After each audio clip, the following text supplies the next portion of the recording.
তখন কিছু কিছু লোক বলে হুজুর আবার রাজনীতি করবে কেন? হুজুরদের জন্য তো রাজনীতি না। অথচ আমাদের নবী 23 বছরের নবুয়তি জিন্দেগির মধ্যে 10 বছর তিনি মদিনার রাষ্ট্রনায়ক ছিলেন। ধরে কোন কথা ঠিক কি? আমাদের নবী কিন্তু সব দিক দিয়ে 1 নম্বর, যে দিকে যাবেন কয় নম্বর। তবে আমাদের জন্য খুবই প্লাস পয়েন্ট, আছেন আমার মুখতার, আছেন আমার ব্যারিস্টার, শেষ বিচারের হাইকোর্টেতে তিনি আমায় করবেন পার, আমি পাপী তিনি জামিনদার। আল্লাহ যখন হাকিম হয়ে আমাদেরকে আসামি বানায় বিচার শুরু করবেন, ওই সময় আমাদের নবী উকিল হয়ে ব্যারিস্টার হয়ে আল্লাহর কাছে আমাদের ব্যাপারে ওকালতি করে আমাদেরকে সুপারিশ করে জান্নাতে পৌঁছায় দিবেন। তাহলে আমাদের ভাগ্য কত ভালো যে মুসলমানের ঘরে জন্ম নিলাম, আবার বিশ্ব নবীর উম্মত হওয়ার মতন তৌফিক পেলাম। এখন আসেন যে কোরআন থেকে আমরা আলোচনা শুনবো, এই কোরআনের মধ্যে কোনো সন্দেহ? যারা বলতেছেন না তাদের মনে কি হয়? কারণ আমরা কিছু দেখে দেখে শিখি। আজকে বাংলাদেশে একদম বাগডম ঘোড়ারম সাথে ঢাক ঢোলক ঝাঁঝর বাজে, এই মিথ্যা শিক্ষা যেখানে দেওয়া হয় সেই বিদ্যালয় সরকারি টাকা দিয়ে চলে। ধরে কোন কথা ঠিক কিনা? আর যেখানে আল্লাহর কোরআন শিক্ষা দেওয়া হয় সে মাদ্রাসা ছায়া চিন্তা চলানো লাগে। এতে অনেকেই মনে করে হয়তো, কি সন্দেহ আছে? এ কোরআনের মধ্যে কোনো ধোঁকা, এ কোরআনের মধ্যে কোনো গোজামিল, যার কারণে আল্লাহ প্রথমেই বলেছেন জালিকাল কিতাবুল লা রাইবা ফি হুদাল লিন-নাস মুত্তাকিন। মাশাআল্লাহ। আমি মনে করলাম যে বক্তা ভুল করলে লোকমা দেওয়ার কেউ নাই, তা দেখলাম না আছে। এখানে যদি আল্লাহ হুদাল লিন-নাস বলতো তাহলে পাইকারি হারে সব দলের মুসলমানই কোরআন থেকে হেদায়েত পেত। কিন্তু আল্লাহ এখানে হুদাল লিল মুত্তাকিন বলে সব দল রাখেনি, এক দল, সেই দলের নাম হওয়া লাগবে মুত্তাকির দল। ধরে বলেন কিসের দল? আপনারা যেরকম বসে বসে শুনতেছেন, অনেকে দাঁড়িয়েও শুনতেছে। কোরআন শোনার দিক দিয়ে 1 নম্বর শ্রোতার নাম হলো আবু জেহেল। মানে শোনার দিক দিয়ে আবু জেহেলের চাইতে ভালো কোরআন কেউ শোনেনি। মানে নবীর সামনে তো জায়গায় পায়নি, ঘরে বসার সুযোগ পায়নি, বাহির থেকে চোরের মতন চুপি চুপি সারা রাত কোরআন তেলাওয়াত শুনছে, সারা রাত। সকালবেলা গিয়ে আবু জেহেল হঠাৎ মুখ ফসকে বলে ফেলেছে, এত সুন্দর কোরআনের বাণী রাতটা কোন দিক দিয়ে গেল আমি বুঝবারই পারিনি। সুবহানাল্লাহ বলেন। আবু জেহেল কি কোরআনের বিরুদ্ধে কইছে? কি বলছে? এত সুন্দর কোরআনের বাণী রাতটা কোন দিক দিয়ে গেল আমি বুঝবারই পারিনি। আবু সুফিয়ান বলে, নেতা, যে কোরআন শুনতে রাত কোন দিক দিয়ে যায় বোঝা যায় না, সেই কোরআন ধরলে অসুবিধা কি? শুনলেই যদি এত মজা হয় তাহলে এটা ধরলে অসুবিধা কি? আজকে আমাদের বাংলাদেশে আবু জেহেলের দল করা যারা কোরআনের বাহিরে থাকতে চাই, তারা বলে ইসলামে কোনো রাজনীতি নাই, কোরআনে কোনো রাজনীতি নাই। এরা আসলেই কিন্তু তলে তলে আবু জেহেলের লোক। জোরে কোন কথা ঠিক কিনা? চিন্তা করে দেখেন, আবু সুফিয়ান কিন্তু মারাত্মক কথা কইছে, যে কোরআন শুনতেই এত ভালো লাগে সে কোরআন ধরলে অসুবিধা কি? আবু জেহেল বলতেছে, তুই আমার কাছে আয়। যেই কাছে গেছে, কানের কাছে ফিস ফিস করে বলতেছে, এই কোরআনকে যদি গ্রহণ করি, কোরআনকে যদি ধরি, তাহলে তোর আমার ভুয়া নেতৃত্ব চলবি না। আমরা যে ভুয়া নেতৃত্ব দিচ্ছি এটা কোরআনকে গ্রহণ করলে দেওয়া সম্ভব নয়। আজও বাংলাদেশে সাধারণ মানুষের মাথায় তারা কাঁঠাল ভাঙ্গে খায়, তারা আবু জেহেলের মতন নেতা হবার চায়। ধরে কান কথা ঠিক কিনা? কোরআনকে যদি গ্রহণ করি তাহলে তোর আমার ভুয়া নেতৃত্ব চলবে না, আসল নেতা হয়ে যাবে আব্দুল্লাহর এতিম পোলা। এখন যারা এখানে বসে আছেন, এখানে আল্লাহ কেন বললেন হুদাল লিল মুত্তাকিন? পাইকারি হারে কোরআন সবাইকে হেদায়েত দিবে না, কেবলমাত্র মুত্তাকি বান্দা বান্দি যারা কোরআন থেকে হেদায়েত পাবে তারা। জোরে কোন ঠিক? আমি সেই কোরআন থেকে ছোট্ট একটা সূরা আপনাদের সামনে তেলাওয়াত করেছি। সূরাটার নাম হলো সূরা আসর। জোরে বলেন, নাম কি? আসর শব্দের অর্থ হলো সময়। বর্তমান কেমন সময় চলতেছে আপনাদের এলাকায়? মানে সময়ের কিন্তু খুবই গুরুত্ব আছে। 15.5 বছর হাসিনা ইচ্ছা মতো সময় পার করছে, ধরে কোন কথা ঠিক কিনা, ইচ্ছা মতো মনে করতেছিল আর কেউ নাই, 41 সালের আগে আমাকে নামাই কে। আল্লাহ কয় তোর সময় কতদিন তুই জানিস না, আমি আল্লাহ জানি। নামতে না চাইলেও ঘাড় ধরে নামাবার পারি, ধরে কোন কথা ঠিক কিনা। 24 সালের 5 আগস্ট কে নামায় দিছে? আরো জোরে বলেন না, কে নামায় দিছে? আল্লাহ। সময় অত্যন্ত গুরুত্বপূর্ণ বিষয়। এখন এই জুয়ান সময় পায়া যুবক হয়ে অনেক ছেলেরা মনে করতে যে কি হনু রে, কিছুই হন নাই। ছোট্টবেলা একটা গান শুনছিলাম, আব্দুল আলিম কইছিল। গানটা কে গাইছিল? মিশে মায়াই বন্দি থাইকা করলাম কত খেলা, পশ্চিমে তাকায়া দেখো তোমার ডুইবা গেছে বেলা। বেলা মানে সময়, বেলা মানে সময়। আমরা যারা এখানে বসে আছি, আপনারা বলেন তো, যে সময় আমাদের মাঝ থেকে বিদায় নিল, এই সময়কে আর আমরা ফিরে পাবো? প্রত্যেক ধাপে ধাপে আমরা কিন্তু আমাদের হায়াত অতিক্রম করে আমরা মৃত্যুর দিকে হাঁটতেছি, জোরে কোন কথা ঠিক কিনা। এই জন্য আল্লাহ সময়ের কসম করেছে, কারণ বর্তমান সময় আল্লাহর সেই সময়ের কসম। খুব খেয়াল করবেন। ছোট বাচ্চা আমার কাছে নিয়ে এলে মা বলতেছে হুজুর সবসময় কান্দে, একটু ফু দেন তো। তাহলে আয়াতুল কুরসি পড়ে ফু দিলাম। কোরআনের সবচেয়ে গুরুত্বপূর্ণ আয়াত হলো আয়াতুল কুরসি। ফু দিলাম, ওর কান্না আরো বেড়ে গেছে। মায়ে তো মন খারাপ করে নিয়ে চলে গেল। কয়েকদিন পরে এসে বলতে হুজুর ফোফা দিয়ে হবে না, একটু পানি পড়া দেন। আমি কোরআনের সবচাইতে গুরুত্বপূর্ণ সূরা, যে সূরাকে বলা হয় সূরাতুশ শিফা, সূরা ফাতিহা পড়ে ফালাক নাস পড়ে ফু দিলাম, যে পানি খাওয়া মা দেখি কান্না হয়তো থামবে। পানি খাওয়ানোর পরে মা এসে রাগ করে বলতে যে হুজুর বর্তমান সময়ে দোয়া দরুদের কাম নেই, বর্তমান সময়ে দোয়া দরুদের চলবি না, আপনার পানি পড়া খায়া আরো জোরে কান্দে।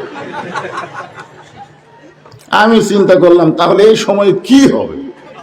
কিছুদিন পরে মায়ের সঙ্গে দেখা হয়ে বললাম, মা তোমার সন্তানের খবর কি? আর কান্দে না।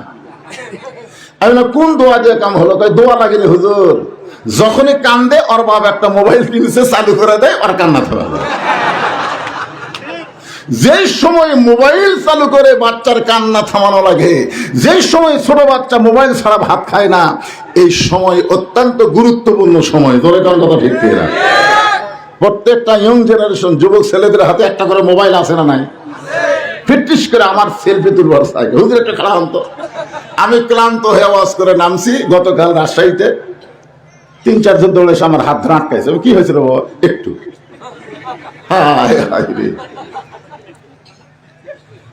সময় অত্যন্ত গুরুত্বপূর্ণ একটা বিষয়। এই জন্য আল্লাহ আসর মানে সময়, সময়ের শপথ করলেন। কে? আল্লাহ। আসর নামে একটা নামাজও আছে, 5 ওয়াক্ত নামাজের মধ্যে আসর নামে একটা নামাজ আছে না নাই? আপনারা বলেন তো, আসরের নামাজের পরে মাগরিব হওয়া কতক্ষণ সময়? 3 নামাজ খুব তাড়াতাড়ি হয়, দেখবেন আসর, মাগরিব, এশা। কি একটা শেষ না করতে আর একটা, তাই হয় না? আসর শেষ করার কিছুক্ষণ পরে কি মাগরিব, মাগরিব শেষ করার কিছুক্ষণ পরে এশা। আপনার বলেন তো 3 ওয়াক্ত তাড়াতাড়ি আর 2 ওয়াক্ত লম্বা কেন? এশা থেকে ফজর আর ফজর থেকে জোহর, এই 2 ওয়াক্ত লম্বা সময় আসরে নাই? জোরে জন আছে না? ফজর থেকে জোহর আল্লাহ লম্বা সময় দেওয়ার কারণ হলো ওই সময়ের মধ্যে আপনি চাকরি বাকরি করবেন, ব্যবসা বাণিজ্য করবেন, খেতে খামারে কাজ কাম করবেন, অনেক কাজ আপনারা করবেন। এই কাজ করতে গিয়ে দেহের যে ক্ষয় হয়, কাজ কাম করতে গিয়ে দেহের ক্ষয় হয় না? এশা থেকে ফজর আল্লাহ লম্বা সময় দিছে। এই লম্বা সময় যদি আপনারা ঘুম পাড়েন, তাহলে এই ঘুমের মাধ্যমে আল্লাহ তাআলা দেহের ক্ষয় পুরা করে দিবে। তাহলে এই 2 সময় লম্বা দেওয়ার কারণ আছে না নাই? এখন এই 3 সময় কম দেওয়ার কারণ কি জানেন? না জানলে বলবেন জানি না, এক কথা বলবেন জানি না। জানার দরকার আছে না নাই? অবশ্যই জানবেন ইনশাআল্লাহ। আল্লাহ সময়ের শপথ করে বললেন, ইন্নাল ইনসানা লাফি খুসর। ইন্না মানে নিশ্চয়, ইনসান মানে মানুষ, লাফি মানে ভিতরে, খুসরুন মানে ক্ষতি। একত্রে অর্থ হলো নিশ্চয় মানুষগুলো ক্ষতির ভিতরে। আপনারা বলেন তো, আল্লাহর যত সৃষ্টি আছে তার মধ্যে সবচাইতে শ্রেষ্ঠ সৃষ্টির নাম কি? সবাই বলা লাগবে। আরো জোরে বলেন। এই মানুষের আরবি হলো ইনসান। মানুষের আরবি কি? ইনসান। এই দুটাকে রে, এই দুটাকে রে, কি কি রে? আপনার খেয়াল করে দেখেন, এই দুইজন এখন রাত বাজতেছে 11টা, এরা দুইজন বাইরে যা কি করবে?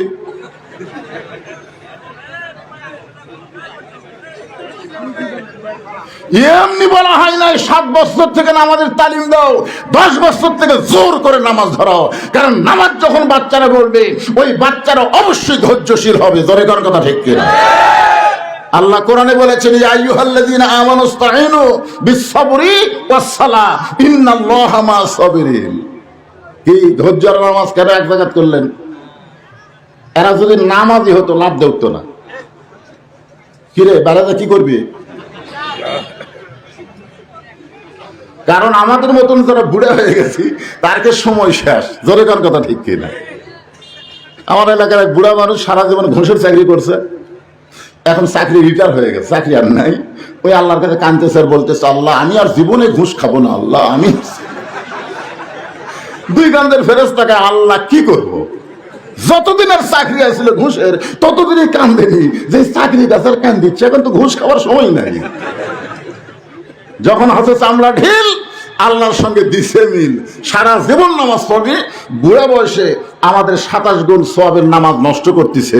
এরকম কিছু সিয়ার পার্টি বুড়ে আছে না নাই? জোরে কোন আছেন না?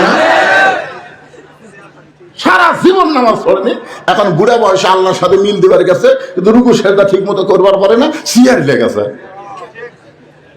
আপনারা বলেন তো, মসজিদে নামাজ পড়লে সওয়াব কম না বেশি? সওয়াব কখন বেশি হবে? একলা একলা নামাজ পড়লে না জামাতের সঙ্গে নামাজ পড়লে?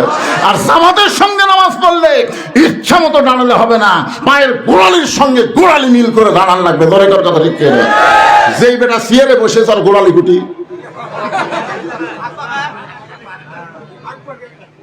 খেয়াল করে দেখবেন যৌবন বয়সে নামাজ পড়েনি, ওই বুড়া বয়সে পেনশন লিবার গেছে। এত সহজ না। সরকারি চাকরির পেনশন খাবার গেলে যৌবন আগে সরকারক দেওয়া লাগবে। জোরে কোন কথা ঠিক না? তুমি সরকারি চাকরি বোঝো, তুমি আল্লাহর নামাজ বোঝো না? সরকারি চাকরি যেমন গুরুত্ব আছে, নামাজের গুরুত্ব ইমানের কাছে তার চাইতে বেশি। জোরে কোন কথা ঠিক না ভাই? এই পুস্কা খবরদার উঠবি না। আপনারা কি মনে করছেন সূরা আসরের ওয়াজ হবি, তাফসীর হবি, মনোযোগ দিয়ে শোনার দরকার আছে না নাই? হ্যাঁ, আমি চিন্তা করে দেখলাম, যেখানে আল্লাহ ইবাদতের কথা বলেছেন, হুজুর আপনি সরে থাকলেন কেবল, কাছে আসেন তো দেখি। যেখানে আল্লাহ ইবাদতের কথা বলেছেন, এই কোরআনে আছে। আল্লাহ কোরআনে বললেন, ওয়ামা খালাকতুল জিন্না ওয়াল ইনসা ইল্লা লিয়াবুদুন। মানুষ, জিন এবং মানুষকে আমি আল্লাহ তাআলা ইবাদতের জন্য সৃষ্টি করছি। তাহলে ইবাদতের কথা বলার সময় আল্লাহ জিন ইনসান বললেন, আর ক্ষতির কথা বলার সময় আল্লাহ জিনক বাদ দিলেন।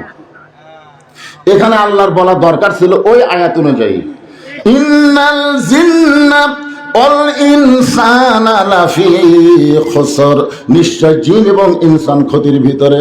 কিন্তু আল্লাহ তাআলা জিনক বাদ দিয়ে খালি ইনসানের কথা বললেন কেন? আপনারা বলেন তো, এ কথা বলার পিছনে কারণ আছে না নাই? কি কারণ?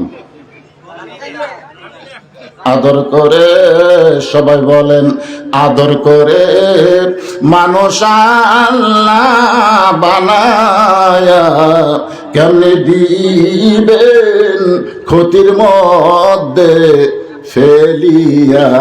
আল্লাহ মানুষকে কত আদর করে বানাইছেন। সূরা 3 যদি আপনারা পড়েন, কোন সূরা? দেখবেন আল্লাহকে 4টা শপথ করছে। কয়টা? 3, ওয়াজাইতুন ওয়াতুরি সিনিন ওয়াহাযাল বালাদিল আমিন। কয়টা হলো?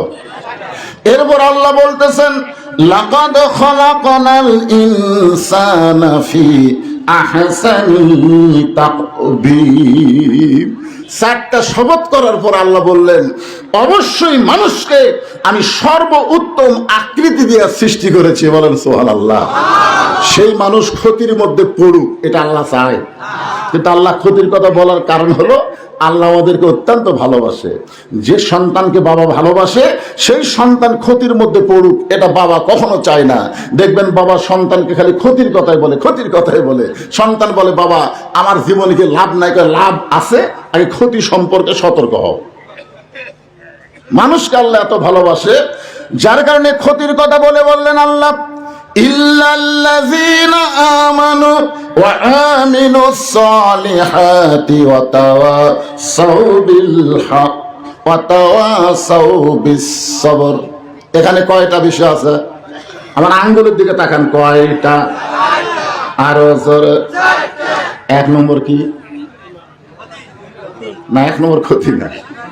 ইল্লাল্লাযীনা আমানু, এক নম্বর হলো ঈমান। এই যে আমার ভাই যেটা বললেন না যে লা ইলাহা ইল্লাল্লাহ হচ্ছে জিকির, মুহাম্মদ রাসূলুল্লাহ জিকির না। হ্যাঁ, একটা লোক যদি সারা জীবন মুহাম্মদ রাসূলুল্লাহ মুহাম্মদ রাসূলুল্লাহ মুহাম্মদ রাসূলুল্লাহ, ওর আমলনামায় একটা সওয়াব লেখা পড়বে না। কারণ জিকিরের সওয়াব আছে, মুহাম্মদ রাসূল হলো সাক্ষী দেওয়া। ধরে কোন কি দেওয়া? যেটা বললেন ঈমানদারকে ঈমান রক্ষা করার জন্য কিছু জিনিস জানা দরকার। কারণ নামাজ ভঙ্গের কারণ আছে না নাই? রোজা ভঙ্গের কারণ আছে না নাই? আপনার বলেন তো ঈমান ভঙ্গের কারণ কি?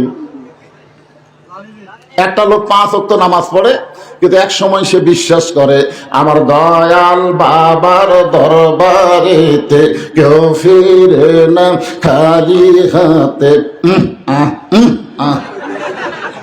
আপনার বলেন তো আর ঈমান আছে না গেছে? কারণ দয়াল বাবার দরবারেতে কেউ ফিরে না খালি হাতে, এটা হলো শিরক। সেই লোকটা যদি বিশ্বাস করে আমার দয়ার আল্লাহর দরবারেতে কেউ ফিরে না খালি হাতে, আল্লাহ আল্লাহ আল্লাহ, এটা হচ্ছে ঈমান। আর এইটা কি? আমাদের বাংলাদেশে ৯২% মুসলমান, অধিকাংশ মুসলমানের ঈমান নাই। ধরে কোন কি নাই? আল্লাহ কোরআনে বলেন ওয়ামিনান নাসি মান ইয়াকুলু আমান্না বিল্লাহি ওয়া বিল ইয়াউমিল আখিরি ওয়া মা হুম বিমুমিনিন।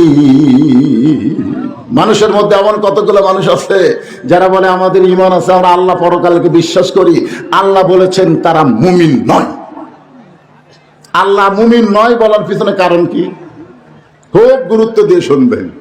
আমাদের ঈমান আছে না গেছে একটু খেয়াল করা দরকার। সাহাবীরা বললেন ইয়া রাসূলুল্লাহ, যে ঈমানটা এত গুরুত্বপূর্ণ সেই ঈমান সম্পর্কে আমরা একটু আপনার কাছে জানবার চাই। রাসূল বললেন তাহলে শোনো, আপনারাও শোনেন। ইকরার বিল লিসান, তাসদীক বিল জানান, আমল বিল আরকান, এরই নাম হলো ঈমান। জবানে বলতে হবে লা ইলাহা ইল্লাল্লাহ, বলেন লা ইলাহা ইল্লাল্লাহ। শুধু জবানে বললে হবে না, তাসদীক বিল জানান, এইটা কলিজার মধ্যে জায়গা দেওয়া লাগবে। কলিজার মধ্যে যখন ঈমানের জায়গা হবে, ওই মানুষের চরিত্র কেমন হবে? কেমন কেমন ভালো একটা দৃষ্টান্ত দিই। নাম হলো মতিউর রহমান নিজামী, নাম শুনছেন? তাসদীক বিল জানান, খুব খেয়াল করবেন, কলিজার মধ্যে ঈমান। উকিল বলতেন স্যার আপনি একটা দলের আমির, আপনার ফাঁসির রায় কার্যকর হবে যে কোনো সময়। আপনি যদি ফাঁসি থেকে বাঁচবার চান তাহলে রাষ্ট্রপতির কাছে একটা দরখাস্ত লেখেন। রাষ্ট্রপতি দয়া করে যদি আপনাকে মাফ করে দেয় তাহলে আপনার ফাঁসি কার্যকর হবে না। তখন মতিউর রহমান নিজামী মুস্কি মুস্কি হাসতেছে। উকিল বলে স্যার হাসেন কেন? বলে হাসার কারণ হলো তোমার কথা শুনে। তুমি তো আমাকে বলতেছো রাষ্ট্রপতির কাছে দরখাস্ত লিখতে, তুমি জানো বাংলাদেশ হওয়ার পরে 3টা রাষ্ট্রপতিকে আমি ক্ষমতা থাকা অবস্থায় মরা দেখছি। কয়জন দেখছি? একটা হলো শেখ মুজিবুর রহমান, একটা হলো জিয়াউর রহমান, একটা হলো জিল্লুর রহমান। যারা ক্ষমতা থাকতে নিজেরাই মরে যায় তাদের কাছে কোনো ঈমানদার কোনোদিন প্রাণ ভিক্ষা চাবে না। জোরে কার কথা ভিক্ষা?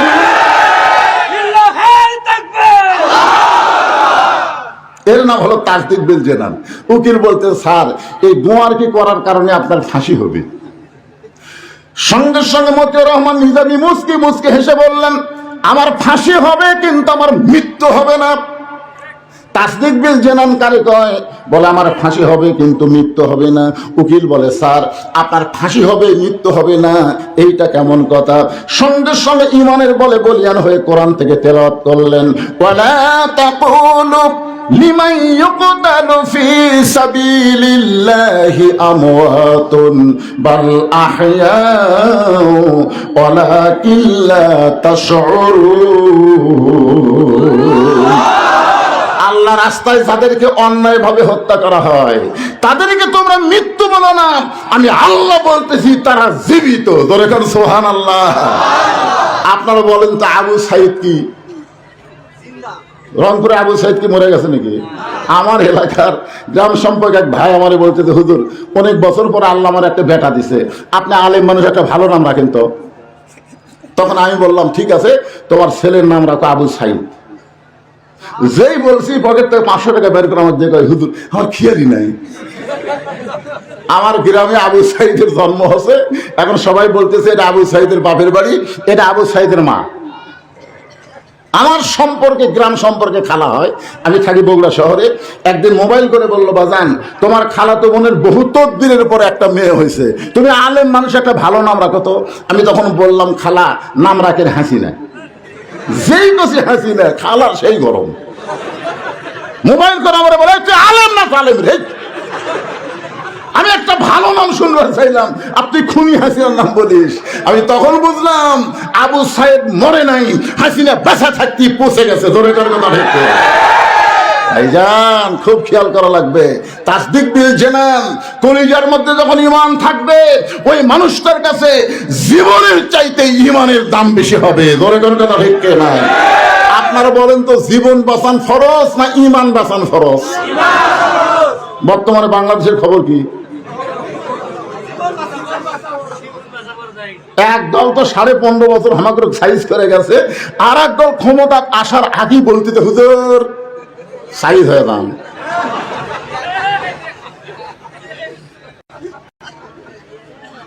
আমাকে বলে হুজুর আওয়ামী লীগ ছিল ক্ষমতায়, আগামীতে বিএনপি ক্ষমতাতে আসবে। আমি বললাম তাহলে আল্লাহর খবর কি? না, আওয়ামী লীগ যদি ক্ষমতার থাকে আবার বিএনপি ক্ষমতার যাবি, তাহলে আল্লাহ কোন জায়গাতে আছে? অথচ জানেন দৈনিক ফজরের নামাজের পর আমরা সূরা মুলুক তেলাওয়াত করি। দৈনিক ফজর নামাজের পরে সূরা মুলুক আমরা তেলাওয়াত করি, সূরা ইয়াসিন তেলাওয়াত করি। সূরা মুলুকের মধ্যে আল্লাহ বললেন, প্রথমে আল্লাহ বললেন তাবারাকাল্লাযী বিয়াদিহিল মুলকু ওয়া হুয়া আলা কুল্লি শাইইন কাদির। ক্ষমতায় কে ছিল? কথা কয় না। আলা কুল্লি শাইইন কাদিরটা কি বুঝতেছেন? ক্ষমতা কে ছিল? বর্তমানে কে আছে? ভবিষ্যতে কে থাকবে? কোন দল ক্ষমতায় থাকবে না। কেউ যদি বলে আওয়ামী লীগ ক্ষমতা ছিল, বিএনপি ক্ষমতা আসতেছে, বলা মাত্রই সারা মুশরিক হয়ে যাবে। জোরে গান কথা ঠিক না?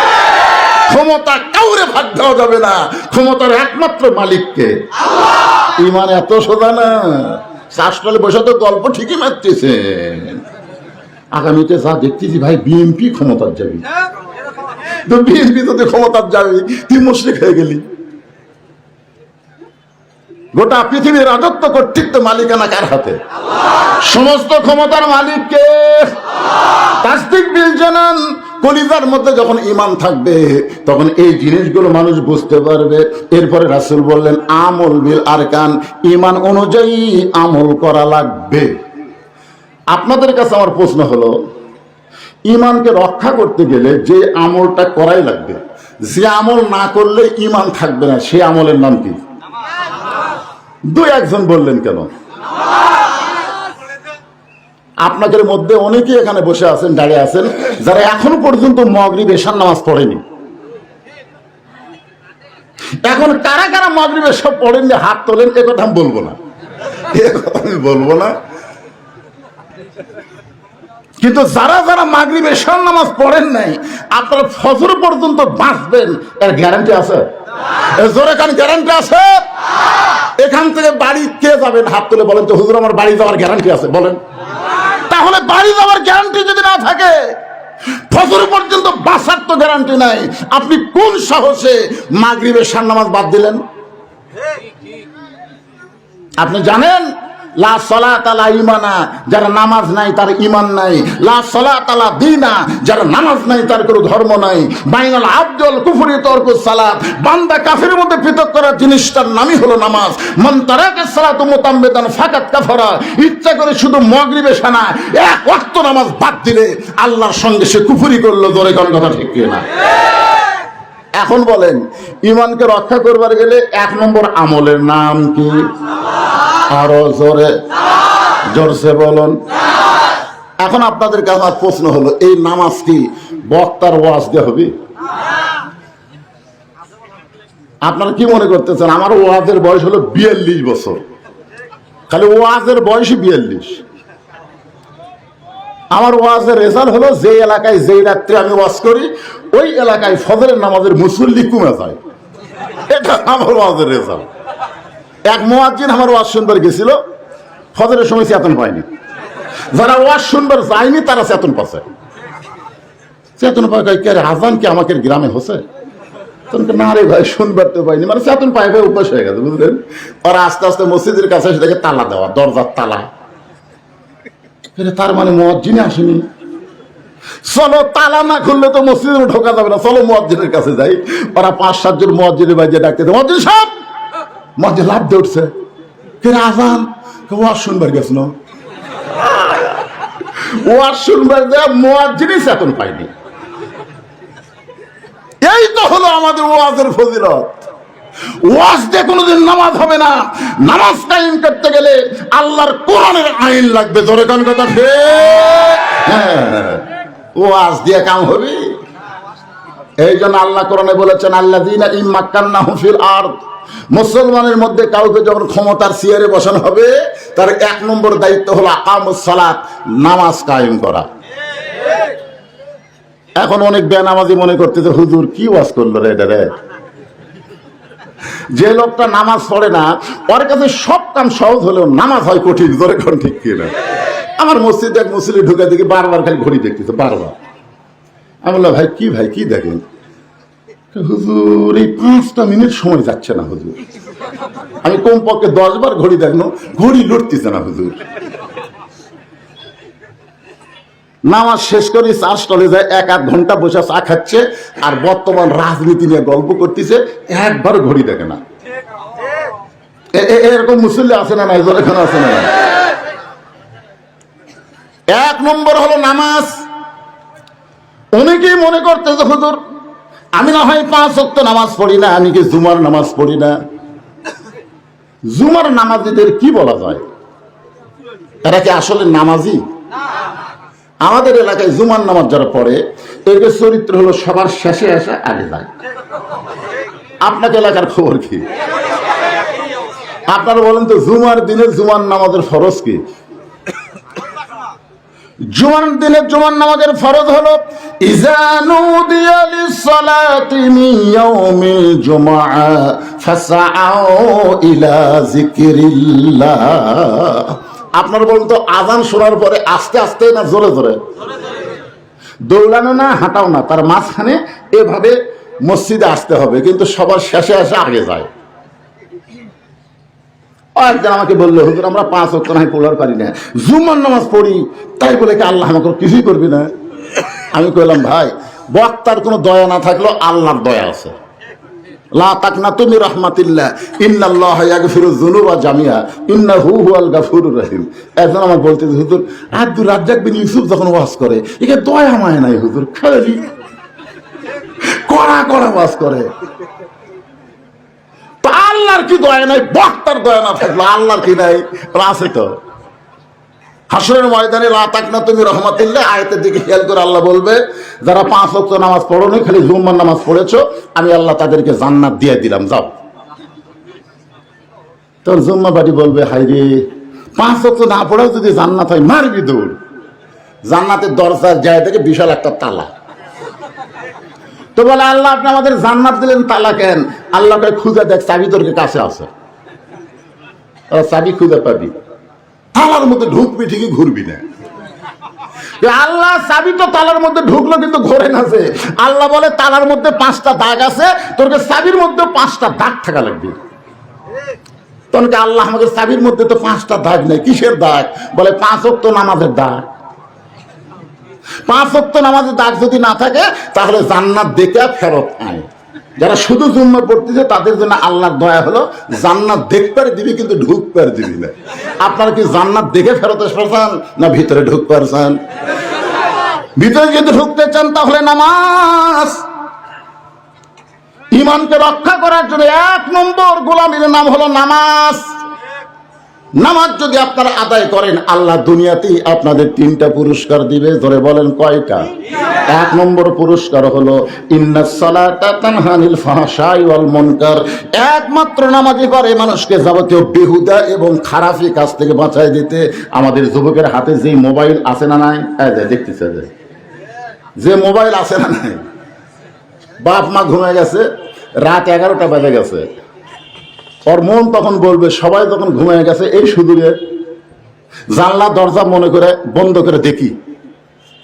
জানলা দরজা বন্ধ করে যখন খারাপ ভিডিও দেখতে গেছে তখন নামাজ বলতেছে, পাগলা জানলা দরজা বন্ধ করে তুই দেখতেছিস, সবাই ঘুমায় গেলেও লা তাখুযুহু সিনাতাও ওয়ালা নাওম। যে আল্লাহর নামাজ পড়েছিস এ আল্লাহর ঘুমও নাই, তন্দ্রা নাই, কেউ না দেখলেও আল্লাহ দেখতেছে, ফট করে বন্ধ করবে। ওরে বাবা রে! কিন্তু যারা নামাজ পড়ে না আল্লাহ যে দেখতেছে এ কথা তাদের মনের মধ্যে আসবে না। জোরে করার কথা ঠিক কি না? নামাজ আদায় করার 1 নম্বর উপকার হলো যাবতীয় খারাপি বেহুদা কাজ থেকে নামাজ তাকে হেফাজত করবে। 2 নম্বর পুরস্কার হলো ফালিয়াবুদু রব্ব হাযাল বাইত আল্লাযী আত'আমাহুম মিন জু'ইন ওয়া আমানাহুম মিন খাউফ। এখানে 2টা পুরস্কারের কথা আছে। ওই ঘরের মালিকের তোমরা গোলামি করো, নামাজ পড়ো, তোমাদেরকে 2টা পুরস্কার দেওয়া হবে। 1 নম্বর পুরস্কার হলো রিজিকের পেরেশানি তোমাদের থাকবে না, বিশ্বাস হবে একমাত্র রিজিকের মালিককে। আরো জোরে আল্লাহ। 2 নম্বর পুরস্কার হলো যাবতীয় ভয় ভীতি থেকে আল্লাহ পুরোপুরি নিরাপত্তা দিবে। 3 দিকে ভারত, একদিকে সাগর। ভারত যদি বাংলাদেশকে আক্রমণ করে বাংলার মুসলমান পলাবি কোন দিক দিয়ে? যারা নামাজ আদায় করে তারা এই চিন্তা করবে না, কারণ ভারতের হাতে কোনো ক্ষমতা নাই, ক্ষমতার মালিক হচ্ছে আমার আল্লাহ। জোরে করে কথা ঠিক কি না? ভারত কি করবে? একদিন তো কছিল ইউনূস যখন ক্ষমতাতে আসলো তখন কি বললো? আলু বন্ধ করে দিলাম, চিনি বন্ধ করে দিলাম, পেঁয়াজ বন্ধ করে দিলাম। ইউনূস সরকার বুড়া আঙ্গুল দেখে বললো দে দে। ওমা মিন দাব্বাতিন ফিল আরদি ইল্লা আলাল্লাহি রিজকুহা। রিজিক দেওয়ার মালিককে আল্লাহ। তোরা বন্ধ করলে আল্লাহ যদি বন্ধ না করে, আপনারা বলেন তো হাসিনা যাওয়ার পর থেকে ভারত যে খেপা আমাদের উপর খেপছে, বাংলাদেশে কি চিনির দাম আগের চাইতে বাড়িছে? আলুর দাম কি বাড়িছে? পেঁয়াজের দাম কি বাড়িছে?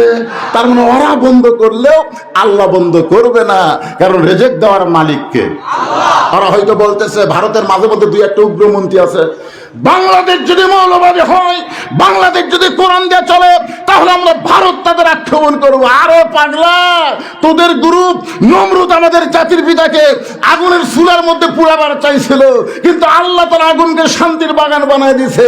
মুসলমানের সে আল্লাহ এখন আছে না নাই? জোরে জোরে আছে না? তোরা বোমা মারবি মার, তোদের বোমা আমাদের বাংলাদেশের মাটির পড়ে মিষ্টি বাঙ্গি তরমুজ হয়ে যাবে। আমাদের ছোট ছোট বাচ্চারা বলবে কে জমির মধ্যে অত বড় তরমুজ পড়ে আছে কেন? ওরা কিন্তু বোমা। ওরা বাড়ির থেকে চাকুলিয়ে যায়, ওই বোমা কাটবি আর খাবি। ওরা দূর থেকে অনুবীক্ষণ দূরবীন যন্ত্র যা দেখতেছে কে রে, আমাকে বোমা ফোটেনি আর সেই বোমাটা কাটিয়ে খায়। আমাকে সে আল্লাহ আছে না নাই? জোরে কেন আছে না নাই? হ্যাঁ। ও আমানাহুম মিন খাউফ। এই নামাজের কারণে সমস্ত ভয় ভীতি থেকে আল্লাহ পুরোপুরি নিরাপত্তা দিয়ে দিবে। জোরে কেন সুবহানাল্লাহ। এখন আপনাদেরকে তো আমার প্রশ্ন হলো, এই নামাজটা কিন্তু পুরুষ মানুষের জন্য, আমিলুস সালিহা, পুরুষ মানুষের জন্য ঈমান রক্ষা করার 1 নম্বর ইবাদতের নাম হলো। আর নারীদের জন্য যে মেয়েরা আমার বসে আছে, ওরা কিন্তু খালি চাতক তাকিদ নাই বসে আছে যে হুজুর আমাকে ওয়াজ কখন করবি রে? ও মা, এত কষ্ট করে যারা জায়গা না পাওয়ার পরে কষ্ট করে বসে আছেন, আপনাদেরকে ঈমান রক্ষা করার জন্য 1 নম্বর আমলের নাম হলো পর্দা। ধরে বলেন নাম কি? আপনারা বলেন তো, মেয়েদের পর্দা যদি না থাকে কোন ইবাদত আল্লাহর কাছে কবুল হবে? সব দেশে ভাবে পর্দা নেই, নামাজ পড়ে, পর্দা নেই, রোজা করে, হায় হায়, আমাদের মায়েদের পর্দার খবর কি বর্তমান সময়ে?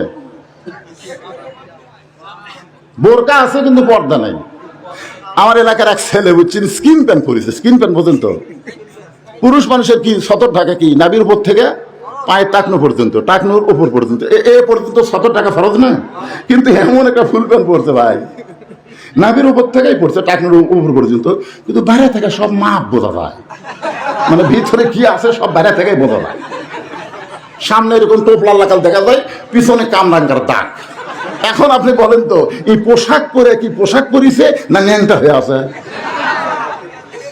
আজকে আমাদের কতগুলো মায়েরা বোরকা পরে, কিন্তু বোরকা পরার পরেও বাহির থেকে সব কিছু বোঝা যায়। এটার নাম পর্দা না। বোরকা হতে পারে কিন্তু এটা পর্দা না। এখন পর্দাটা কি? আমার মায়েরা যারা পর্দার অন্তরে বসে আছেন, মনোযোগ দিয়ে শোনেন। আল্লাহ কোরআনে বললেন, অকরনা ফি বুয়ুতিকুন্না ওয়ালা তাবাররাজনা তাবাররুজাল জাহিলিয়াতিল উলা। আল্লাহু আকবার। সূরা আসরের 2 নম্বর বিষয় আলোচনা হচ্ছে, ওয়াআমিলুস সালিহা। পুরুষের জন্য 1 নম্বর নেক আমল হলো নামাজ, আর নারীদের জন্য 1 নম্বর নেক আমলের নাম কি? আল্লাহ রাসূল ঘরের মধ্যে ঢুকে দেখেন ফাতেমা মুচকি মুচকি হাসতেছে। রাসূল হাত ধরে বললেন, মা তোমার হাসার কারণ কি? বলে, আমার বাবা বিশ্ব নবী। রাসূল চমকে গেলেন, কি তোমার বাবা বিশ্ব নবী? তোমার কি কখনো মনে হয় যে তোমার বাবা বিশ্ব নবী, তোমার বাবা শ্রেষ্ঠ নবী, এই কারণে আল্লাহ তোমাকে জান্নাত দিবে? এ কথা কি তোমার কখনো মনে হয়? ফাতেমা বলতেছেন, বাবা কম কি, সবসময় মনে হয় যে আল্লাহ আমার বাবাকে বিশ্বনবী বানাইছে, আর বিশ্বনবীর মেয়ে হওয়ার কারণে আল্লাহ আমাকে জান্নাত দিবে। রাসূল বললেন, ফাতেমা খবরদার, এইরকম চিন্তা করো না। জান্নাতে যদি যাবার চাও তাহলে জান্নাতের আমল করে তোমাকে জান্নাতে যেতে হবে। সঙ্গে সঙ্গে ফাতেমা বললেন, বাবা মেয়েদের জন্য জান্নাতের আমল কি আপনি আমাদের বলে দেন। রাসূল বলেন, ফাতেমা মেয়েদের জন্য জান্নাতে যাওয়ার আমল হলো মাত্র 4টা। ধরে বলেন কয়টা? একটা আমলের নাম হলো নামাজ, একটা আমলের নাম হলো রমজান মাসের রোজা, একটা আমলের নাম হলো স্বামীর খেদমত করা, আর একটা আমলের নাম হলো সতীত্বের হেফাজত, পর্দা করা। ও ফাতেমা, নামাজ 5 ওয়াক্ত আদায় করলেই হবে। 24 ঘন্টায় নামাজ পড়া লাগবে না, 24 ঘন্টার মধ্যে 5 বার নামাজ পড়লে হয়ে যাবে। রমজান মাসে রোজা রাখলে রোজার হক আদায় হবে। স্বামীর খেদমত সব সময় করা লাগবে না, স্বামী যখন খেদমত চাবে তখন স্বামীর খেদমত করলে হক আদায় হবে। কিন্তু ফাতেমা, এই পর্দাটার কোনো ওয়াক্ত নেই, পর্দা সব সময় ফরজ। আপনারা বলেন তো, মেয়েদের জন্য পর্দার ওয়াক্ত আছে? ওয়াক্ত মানে কি? সময়। ওয়াক্ত আছে? আমাদের বগুড়াতে কোনো মেয়ে মানুষ যদি মারা যায় তাহলে 5 কাপড় দেওয়া হয়। আপনাদের রংপুরের খবর কি? রে ভাই নাই গেলে সাউন্ডের মধ্যে হাত দিছে, সাউন্ড যা আছে তাই আছে। আচ্ছা ঠিক আছে, সাউন্ডটা ঠিক রাখবে। এখন গুরুত্বপূর্ণ কথা আসতেছে। তো 5 কাপড় দিছে মেয়েদেরকে, আপনাদের এলাকাও 5 কাপড়। তো বলতেছে খাটনি চাদর দিয়ে ঢাকো, মানে মেয়ের লাশ হওয়ার পরে 5 কাপড় দিয়ে সে খাটনি আবার কি দিয়ে ঢাকো? চাদর দিয়ে ঢাকো। একজন ফতুয়া দিচ্ছে মেয়েদের লাশ দেখা জায়েজ নাই, লাশ দেখা জায়েজ নাই। আপনারা বলেন তো, জেতা দেখা জায়েজ নাই না লাশ দেখা জায়েজ নাই? কি ফতুয়া দিচ্ছে? লাশ দেখা জায়েজ নাই, চাদর দিয়ে ঢাকো। যেই খাটনি ঢাকিছে ইতিমধ্যে ফেরেশতা এসে বলতেছে, আল্লাহ এই মেয়ে যখন জীবিত ছিল গোটা পাড়া ঘুরিছে, কিন্তু মরার পরে 5 কাপড় দিয়ে লাশ আবার খাটনি দিয়ে ঢাকার কারণ কি? আল্লাহ বলে, এই দেশের নাম বাংলাদেশ রে, ওই দেশের মেয়েরা বাঁচতে মানে না রে, মরার পরে মানে রে, মরার পরে মানে। আপনারা বলেন তো, মরার পরে পর্দা করে কোনো কাম হবে? পর্দার ওয়াক্ত আছে না নাই? আমাদের এলাকার কিছু দাদি নানিরা বোরকা পরে। কে দাদি নানি বোরকা পড়ছেন কেন? কই মরা লাগবে ভাই, মরা লাগবে ভাই। অথচ নাতনি 16 বছরের 17 বছরের নাতনির গায়ে বোরকা নেই। আপনারা বলেন তো, যত বয়সেরই পুরুষ মানুষ হোক, বুড়া হোক যুবক হোক, নজর কার দিকে? দাদির দিকেই না নাতনির দিকে? তাহলে যেই দাদির দিকে একটা বুড়া পর্যন্ত তাকায় না, সেই দাদি বোরকা পরছে। আর যেই নাতনির দিকে বুড়াও পর্যন্ত তাকায় থাকে, সেই নাতনির গায়ে বোরকা নাই। আপনাদের বোঝানোর জন্য বলতেছি, আপনাদের এলাকায় কেউ যদি 50 বছর আমের গাছের গোড়া বেড়া দেয়, একজন বলতে ভাই বেড়া দিচ্ছেন কেন? বলে গরু ছাগল যদি খায়। আরে গরু ছাগল 50 বছর গাছের দিকে ঘৃণা করে তাকাবি না, বেড়া দিয়ে লাভ কি? বেড়া যদি দিবার চাস ওই লকা পাতা বাড়াছে ওই ছোট গাছত বেড়া দে। আমি বলতেছি বুড়ির গাঁত বোরকার দরকার নাই, নাতির গাঁত বোরকার দরকার আছে। ধরে কোন কথা ঠিক কি না? আল্লাহ নবী বললেন ফাতেমা সব সময় পর্দার মধ্যে থাকতে হবে, এই আমলটা গুরুত্ব দিয়ে আমল করো। সঙ্গে সঙ্গে ফাতেমার কাছে একটা ওড়না ছিল, আমার দিকে তাকান। এই ওড়নাটা ফাতেমা মাথার উপর দিয়ে বললেন বাবা এই মুহূর্ত থেকে আমি পর্দার মধ্যে ঢুকে গেলাম, এই মুহূর্ত থেকে আমি পর্দার মধ্যে ঢুকে গেলাম। ফাতেমা পর্দার মধ্যে ঢোকার কারণে কিছুদিন পরে আল্লাহ তাআলা নবীকে জানাইলো, ওগো নবী আপনার মেয়ে পর্দানিশী হওয়ার কারণে আমি আল্লাহ তাকে এত ভালোবেসেছি যে ভালোবাসার রেজাল্ট হলো সাইয়্যিদাতুন নিসায়ে আহলেল জান্নাহ ফাতেমা তুজহুরা। আমি আল্লাহ তাকে জান্নাতি নারীদের নেত্রী ঘোষণা করছি। সুবহানাল্লাহ কোন না কেন ভাই? নবী এই খবর ফাতেমার কাছে যেই দিয়েছে যে ফাতেমা তোমার পর্দা আল্লাহ কবুল করছে, ফাতেমা তো সেই খুশি। ফাতেমা তুমি জানো আল্লাহ তোমাকে নারীদের নেত্রী বানাচ্ছে জান্নাতে। কি কর, খুশি না বেজা? হ্যাঁ কি কয়? সর্দার হয়, সর্দারই তো। সাইয়্যিদাতুন নিসা মানে কি? জান্নাতে নারীদের নেত্রী। এই কথা বলে নবী চলে যাচ্ছেন, ফাতেমাও খুশি নবীও খুশি। কিছুদিন নবী যাওয়ার পরে আল্লাহ জানাইলেন নবী গো আপনার মেয়েকে আমি জান্নাতে নারীদের নেত্রী ঘোষণা করেছি, কিন্তু আপনার ফাতেমার আগেও একটা মেয়ে জান্নাতে যাবে। যে বলছে ফাতেমার আগে একটা মেয়ে জান্নাতে যাবে, নবী কিন্তু নবী হলো একজন বাবা। ধরে কোন ঠিক কিনা? নবী বললেন আল্লাহ আমার ফাতেমার আগে জান্নাতে যাবে সেই মেয়েটাকে। আল্লাহ বলেন ওই যে একটা পাহাড় দেখে, পাহাড়ের সামনে একটা জঙ্গল, জঙ্গলের সামনে ছোট্ট একটা বাড়ি, ওই বাড়িটা হলো একটা কাঠুরিয়ার বাড়ি। ওই কাঠুরার বিবি জামিলাকে আমি আল্লাহ ফাতেমার আগে জান্নাত দিব। আপনাদের মাদ্রাসার নাম কি? জোরে বলেন। এই নামটা দেখে আমার মনে হয়েছে আজকে মা বোনদেরকে সাইজ করবার গেলে এই জামিলার ওয়াজের দরকার আছে না নাই? নবী ঘুরে এসে বললেন ফাতেমা তুমি খাতুনে জান্নাত, জান্নাতের নেত্রী হলে কি হবে মা, তোমার আগেও আল্লাহ একটা মেয়েকে জান্নাত দিয়ে দিবে। সঙ্গে সঙ্গে ফাতেমা, আপনারা তো সুবহানাল্লাহ বললেন, ফাতেমা সুবহানাল্লাহ কবি। ফাতেমা বলতেছে বাবা আমার আগে যে মেয়েটা জান্নাতে যাবে এই মেয়েটা এমন কি আমল করছে, ওই মেয়েটার পরিচয় কি, আর মেয়েটার বাড়ি কোথায়? আল্লাহ রাসূল বলেন বাড়ি বেশি দূরে না, ওই যে পাহাড়, পাহাড়ের সামনে জঙ্গল, জঙ্গলের সামনে ছোট্ট একটা বাড়ি, ওই বাড়িটা হলো একটা কাঠুরিয়ার বাড়ি। ওই কাঠুরিয়ার বিবি জামিলাকে আল্লাহ তোমার আগে জান্নাত দিবে। সঙ্গে সঙ্গে ফাতেমা বললেন বাবা সাধারণ একটা কাঠুরিয়া, সাধারণ একটা কাঠুরিয়ার বউ জামিলা আমার আগে জান্নাতে যাবে কোন আমলের কারণে? সে আমলটা একটা আমারে বলেন, আজ থেকে সে আমল আমি ফাতেমাও করবার চাই। আল্লাহ রাসূল বলেন ফাতেমা কোন আমলের কারণে যাবে এটা আমি বলার হুকুম পাইনি, তুমি যদি জানবার চাও তাহলে তদন্ত করে জানতে পারো।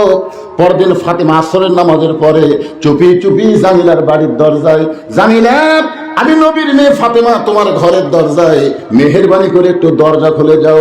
জামিলা দরজা এসে কান্না শুরু করেছে। ফাতেমা বলে জামিলা কান্দো কেন? বলে কান্দার কারণ হলো আমার সারা জীবনের সাধনা একটা আবার নবীর মেয়ে ফাতেমাকে দেখতে চাই। ফাতেমা বললেন তাহলে কান্দার কারণ কি? দরজা খুলেই তো আমার সঙ্গে তোমার দেখা হয়। জামিলা বলতেছে দরজা কেমনে খুলবো, স্বামী আমার বাড়িতে নাই, আর স্বামীর হুকুম ছাড়া ফাতেমার জন্য দরজা খুলতে আমি ভয় পাই। যে বলছে স্বামী আমার বাড়িতে নাই আর স্বামীর হুকুম ছাড়া ফাতেমার জন্য দরজা খুলতে আমি ভয় পাই। ফাতেমা 2 ধাপ পিছনে গেছে। সর্বনাশ, একটা মেয়ের জন্য মেয়ে মানুষ দরজা খুলবে, এখানে বলে আবার স্বামীর হুকুম লাগবে। কি গল্প রে বাবা? কথাটা গুরুত্ব দিয়ে খেয়াল করছেন? আপনার বলেন তো এটা কি ফকুন্নি? এটা হলো নবীর কলিজার টুকরা। সেই মেয়ের সাথে একটা কাঠুরের বউ জামিলা দেখা করবে, এখানে বলে স্বামীর হুকুম লাগবে। জামিলা বললেন কষ্ট নিয়েন না, আজকের মতো আপনি ফেরত যান, আগামীকাল এই সময় আপনি আসলে আপনার জন্য আমি দরজা খুলে দেব, কারণ রাত্রে বেলা স্বামীর কাছ থেকে আমি হুকুম নিয়ে রাখবো। ফাতেমার আকর্ষণ বেড়ে গেছে। কোন আমলের কারণে এই জামিলা আমার আগে জান্নাতে যাবে, এটা জানার জন্য এর বাড়ির মধ্যে আমার ঢোকাই লাগবে। আপনার বলেন তো আকর্ষণ বাড়ছে না কমছে? ফাতেমা চলে গেল বাড়িতে। আমার মায়ের একটু গুরুত্ব দিয়ে শুনবেন। পরের দিন ফাতেমা আসরের নামাজের পরে চুপি চুপি যখন জামিলার বাড়ির দিকে রওনা দেয়, এমন সময় ছোট্ট একটা বাচ্চা ফাতেমার সামনে দাঁড়িয়ে বলে, মা গতকাল বিকেলবেলা আপনাকে খুঁজে খুঁজে আমি পাইনি মা, আজকেও বিকেলবেলা কোথায় যাবেন? আমি আপনার সঙ্গে যাবার চাই। মা সোরের মতন চুপি চুপি গতকাল গেছিলেন, আপনাকে বিকেলবেলা পাই নাই, আজকে কোথায় যাবেন? আমি আপনার সঙ্গে যাবার চাই। ফাতেমা চিন্তা করে দেখলেন, হাসান যদি হইতো তাহলে বুঝান যাইতো, কিন্তু হোসাইন বড় জেদি, এর তো বুঝানোর কোনো উপায় নাই। সঙ্গে করে হোসাইনকে জামিলার দরজায়, যেই মাত্র জামিলার দরজায় গেছে, এমন সময় হোসাইন দরজার কাছে গিয়ে বলে, মা গতকাল এই ভাঙ্গা বাড়ির দরজায় কেন আইছিলেন মা? এই বাড়িতে এমন কি আছে যা আমার মা এই বাড়ির দরজায় আসে? এই বাড়িতে এমন কি আছে মা? এ কথা কয়েকবার হোসেন বলার পরে ফাতেমার দরজায় গিয়ে বলে, জামিলা তুমি কি আমার জন্য দরজা খুলবা না? জামিলা বলতেছে, 1 ঘন্টা হলে দাঁড়িয়ে আছি, 1 ঘন্টা হলে দাঁড়িয়ে আছি, আপনি আসা মাত্রই দরজা খুলে দেবো। ফাতেমা বলতেছেন, তাহলে দরজা খোলো। জামিলা বলতেছে, কে জানো মা মা বলে চিৎকার দিল। ওই বাচ্চারই নিয়ে যদি ঢুকতে চান তাহলে আজকের মতো ফেরত যান, কারণ আমার স্বামী শুধু আপনার ব্যাপারে অনুমতি দিছে, আপনি একটা বাচ্চা নিয়ে আসবেন, ওই বাচ্চার ব্যাপারে তো অনুমতি দেয়নি। সঙ্গে সঙ্গে হোসেন বলতেছে, মা এই মেয়েটা অত্যন্ত খারাপ, আমার মতন ছোট্ট একটা বাচ্চা আপনার সঙ্গে আছে, আর এই কারণে যে মেয়েটা দরজা খুলবে না, এই মেয়েটা অত্যন্ত খারাপ। সঙ্গে সঙ্গে ফাতেমা হোসেনকে বুকের মধ্যে নিয়ে কপালে একটা চুমা দেয়, বলে, হোসেন তুমি যে মেয়েটারে খারাপ বলতেছ, তোমার নানা বলেছে এই মেয়েটা তোমার মায়ের আগে জান্নাতে যাবে। তুমি যে মেয়েটাকে খারাপ বলতেছ, তোমার নানা কি কইছে? নানা এই মেয়েটা তোমার মায়ের আগে জান্নাতে যাবে। সঙ্গে সঙ্গে হোসেন বলতেছে, মা তাহলে ওয়াজাকাত ঘুরে কোনো লাভ নাই, ওয়াজাতা আক্রোশী ঘুরে কোনো কথা কয় না, অজাতা ভণ্ডপীরের আস্তানা যাওয়ার কোনো দরকার, আমরা অজাতা ঘোরাফেরা করি। আপনারা জানেন এটা হলো 68 সালে, 1968 সালে আব্দুল আলিম আপনাদের পার্শ্ববর্তী জেলা দিনাজপুর, এটা কি রংপুর, এর পার্শ্ববর্তী দিনাজপুর, এই দিনাজপুরের জেলা স্কুল ময়দানে একটা গান গাইছিল, মনে বড় আশা ছিল আমি যাব মদিনায়। এই গানটা যেই গাইছে সেই সময়কার যারা আলেম ছিল তারা বাধা দিচ্ছে, আব্দুল আলিম ভাই আপনি মূর্খ, এই কারণে আপনি ভুল গান গাচ্ছেন। আব্দুল আলিম বলতেছে, ভাই আমি আসলেই মূর্খ, তাহলে সহি গান কি হবে? তখন আলেমরা বলতেছে, মনে বড় আশা ছিল যাব মক্কা মদিনায়। আপনি মক্কা বাদ দেখালি মদিনার কথা কন। আপনি জানেন মক্কায় আল্লাহর ঘর, মদিনায় রাসূলের রওজা, মক্কায় হেরেমের মধ্যে 1 রাকাত নামাজ পড়লে 1,00,000 রাকাত নামাজের সওয়াব। আপনি সেই মক্কা বাদ দেখেন মদিনার গান গান। আব্দুল আলিম বলতেছে, আমার গানটা যদি ভুল হয় তাহলে আল্লাহর কোরআন শোনেন। কুল হে রাসূল আপনি বলেন, ইন কুনতুম তুহিব্বুনাল্লাহ ফাত্তাবিউনি ইউহিব্বুকুমুল্লাহ। কেউ যদি আল্লাহকে পাবার চায় রাসূলকে ইত্তেবা করা লাগবে। নবীকে যারা ইত্তেবা করবে, অনুসরণ করবে, শুধু আল্লাহ পাবে না, আল্লাহ তার জীবনের সমস্ত গুনাহ মাফ করে দিবে। আব্দুল আলিম বললেন, ওই মদিনার মানুষটাকে, যেই মদিনায় আমি যাবার জন্য কাঁদতেছি, ওই মদিনার মানুষটাকে কেউ যদি কলিজার মধ্যে জায়গা দিবার পারো, ওই মদিনার মানুষটার সুন্নত আদর্শ যদি আমল করো, তাহলে শুধু মক্কা নয়, মক্কার মালিক আল্লাহ পর্যন্ত তোমার উপর রাজি হয়ে যায়। এখন আপনাদের কাছে আমার প্রশ্ন হলো, মক্কা দামি না মদিনা দামি? কথা কয় না, এ 2-1 বাদ দিচ্ছেন কেন? মক্কা না মদিনা? আরো জোরে জোরসে বলুন। তার প্রমাণ হলো মক্কা বিজয়। মক্কা যখন বিজয় হলো তখন আল্লাহ নবী কাবা ঘর তাওয়াফ করতে করতে একসময় বললেন, অন্ধ হয়ে কাবা তাওয়াফ করা যাবে না, কাবার যখন দরজা আছে তাহলে দরজা খোলা হোক। যেই মাত্র দরজা খুলেছে, কাবার ভিতরে 360টা মূর্তি। কয়টা? ওমর ফারুক বলতেছি, ইয়া রাসূলুল্লাহ এতদিন মদিনা থেকে যে কাবার দিকে মুখ করে নামাজ পড়লাম, সে কাবার ঘরের মধ্যে মূর্তি। আল্লাহ রাসূল বললে, ওমর কি বলবো চাও? বলে, ঘর আল্লাহর, আর মূর্তি ঢুকলো সেই ঘরে, আল্লাহ কি করলো? আপনাদের কি মনে হয় বাংলাদেশে শেখ মুজিবের যতগুলো মূর্তি ছিল, এই মূর্তি যখন বানালো আল্লাহ কি করলো? আল্লাহ তো কিছুই করেনি রে। কিন্তু 5ই আগস্ট যখন দেশ স্বাধীন হলো, 6 আগস্টের খবর কি?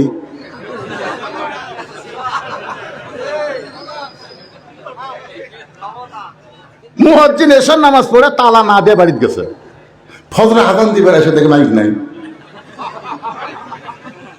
মুয়াজ্জিন বলতেছে আল্লাহর ঘর থেকে মাইক কে নিল রে? জনগণ বলে যতই চিল্লে তালা দিস নি কেন? একজন নেতা বুঝলেন মাথার টুপি দিয়া ওর মুখে তো আমরা মদিনার ইসলাম মানি, অথচ হেফাজতে ইসলামকে পছন্দ করে না। আল্লাহ নবী বলেন ওমর, ঘর আল্লাহর হতে পারে কিন্তু এই ঘরের কাছে আল্লাহওয়ালা না থাকলে কাফেররা মূর্তি ঢুকাবে। এই কারণে আমরা যখন এসেছি আর মূর্তি থাকবে না। এখান থেকে প্রমাণ হলো নবী যাবে যেখানে, ইসলামও থাকবে সেখানে। ধরে কোন কথা ঠিক কিনা? আমাদের সঙ্গে নবী আছে না নাই? এটা কার? জোরে করে এটা কার? এটা কার? মনে হে বড় আশা ছিল আমি যাব মদিনায়। হোসাইন বলতেছে মা, ও জায়গা ঘুরে কোনো লাভ নাই, চলো তোমাকে আসল জায়গায় নিয়ে যাই। ছোট্ট হোসাইন মায়ের হাতটা ধরে টেনে টেনে নিয়ে আসছে আল্লাহর নবীর কাছে। কার কাছে?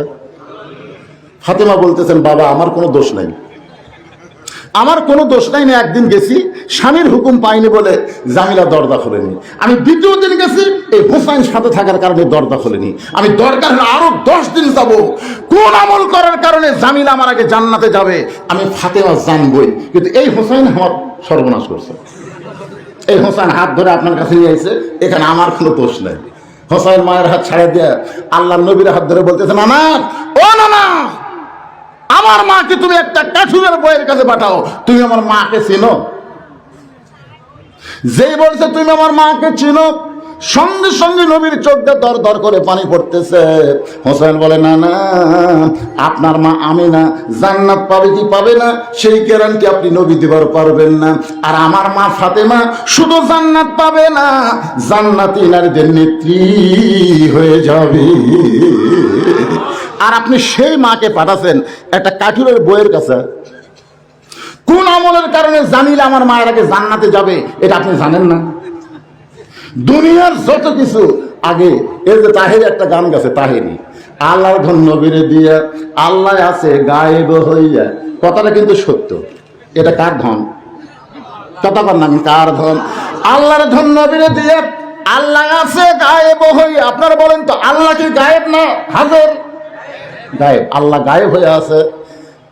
সমস্ত গায়েবের মালিককে আরো জোরে ওয়াল্লাহুল্লাযী লা ইলাহা ইল্লাহু আলিমুল গায়বি ওয়াশ শাহাদাতি ওয়ার রহমানুর রহিম। এ পর্যন্ত যদি তাহেরি বলতো তাহলে ঠিক ছিল, কিন্তু এরপরে কি কইছে? নবীর ধন খাজা নিয়ে, নবীর ধন খাজা নিয়ে শুয়ে আছে আজমিরে, কেউ ফিরে না খালি হাতে, খাজা রে তোর দরবারে। যদি বলতো নবীর ধন আলেম নিয়ে, আল উলামা ওয়ারাসাতুল আম্বিয়া, সমস্ত আলেমরাই হচ্ছে নবীদের ওয়ারিস। সমস্ত আলেমদের কাছে নবীদের ধন আছে না নাই? ধরে কোন আছে না নাই? নবীদের ধন মানে সম্পদ না, নবীদের ধন হলো নবিয়ানা এলেম, ওহীর এলেম। আপনারা বলেন তো এই কোরআন কিসের এলেম? ওহীর এলেম। এই কোরআন আপনাদের আলেমেদের কাছে আছে না নাই? ধরে কোন আছে না নাই? আমার ভাইদান সভাপতি সাহেব আপনাদের শুরুতেই কিন্তু একটা মারাত্মক হাদিস শোনাইছে, হও আলেম হও, আলেম হও, আলেমের ছাত্র হও, আলেমের বাপ হও। আলেমের পর্যন্ত হলো 50 বছর কোরআনের যে হক তাফসীর করেছে আল্লামা সাঈদী, তাকে মিথ্যা মামলা দিয়ে, নারী নির্যাতনের মামলা, যুদ্ধাপরাধের মামলা, এই সমস্ত মামলা দিয়ে 13 বছর জেলখানায় অন্যায়ভাবে বন্দী করে রেখে জেলখানা থেকে হাসপাতালে নিয়ে গিয়ে তাকে অন্যায়ভাবে হত্যা করা হলো। ধরে কোন কথা ঠিক কিনা? যেদিন আল্লামা সাঈদীকে হত্যা করা হয়েছে সেদিনই বাংলার মুসলমান বুঝবার পারছে হাসিনার পছন শুরু হয়ে গেছে। 1 বছরও লাগেনি। গত 14 আগস্ট আল্লামা সাঈদী হুজুর দুনিয়া থেকে গেছে, 16 আগস্ট মনে হয়। আর আগস্টের 5 তারিখে হাসিনাকে যাওয়া লাগলো। কয়দিন? বুঝতে পারতেছেন না? একটু মনোযোগ দিয়ে শুনবেন। ওগো নানা, কোন আমলের কারণে কাঠের বউ জামিলা আমার মায়ের আগে জান্নাতে যাবে, এটা না বলা পর্যন্ত আমি আপনার হাত ছাড়বো না। এই বলে নানার হাত যেই চেপে ধরছে, নবী ডাক দেয়, আলী রে, কে রে আলী, কোথায় রে? হযরত আলী দৌড়ে এসে বলে, লব্বাইক ইয়া রাসূলুল্লাহ, কি হয়েছে? বলে, দেখ তোর বেটা হোসাইন আমার হাত যেভাবে চেপে ধরছে। আলী কয়, হোসেন, এই নানার হাত ছেড়ে দে। হোসেন বলেন, বাবা আপনি জানেন এই নানা কি করছে? আলী বলতেছেন, কি করছে? আমার মাও একটা কাঠুরের বউ জামিলার বাড়ির দরজা পাঠাচ্ছে। ওই জামিলা নাকি এমন আমল করছে যে আমল করার কারণে আমার মায়ের আগে জান্নাতে যাবে। আলী বলতেছে, জোরে তোর নানার হাত ধর, জোরে ধর।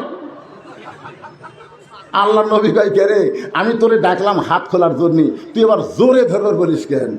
আলী বলতেছে, কে এই কথা আপনি মরদ মানুষের কন, যে আবু বকর আগে জান্নাতে যাবে, তারপরে ওমর যাবে, তারপরে ওসমান যাবে, তারপরে আলী যাবে। একটা পুরুষ মানুষ মন খারাপ করবি না, কারণ পুরুষ মানুষের চিন্তা হলো জান্নাত তালি হলো। জোরে কোন কথা ঠিক কি?